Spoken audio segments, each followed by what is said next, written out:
Well, I just wanted to do a quick review on the Minn Kota Ulterra. This is 80lb, 72-inch leg.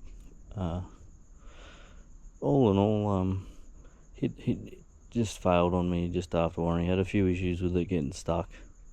Might have been a little bit rough on it from the get-go. But yeah, the trim unit failed just outside of warranty, and I'm quite remote, so to get new parts isn't ideal anyway. So I changed that out just now, and yet to see trial it with the new bits. But yeah, 2 years, it's not ideal. These have got pretty well known problems with the trim units.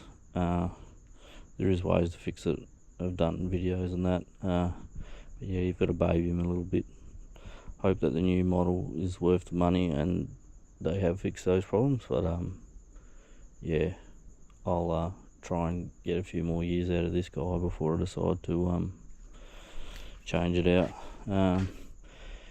It's not a reflection on this motor. I might have just had a bad run, but I've also got a mate that had the same thing. It's just been in and out of the shop, trim motor unit problems, and yeah, when it's working it's great. I wouldn't be without it. That's why I'm fixing it up. But yeah, it's still not, it hasn't been problem free from the get-go. It's had a few problems probably the first 6 months, ran into problems with it. So, but can fix them, and it's still working.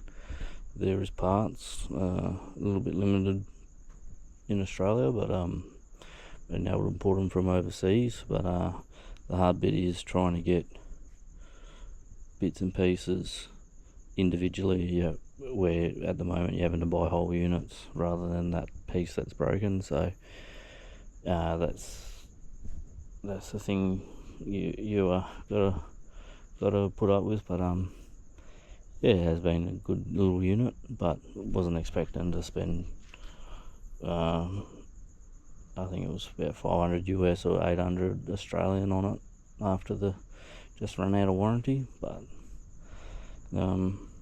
that's boats for you.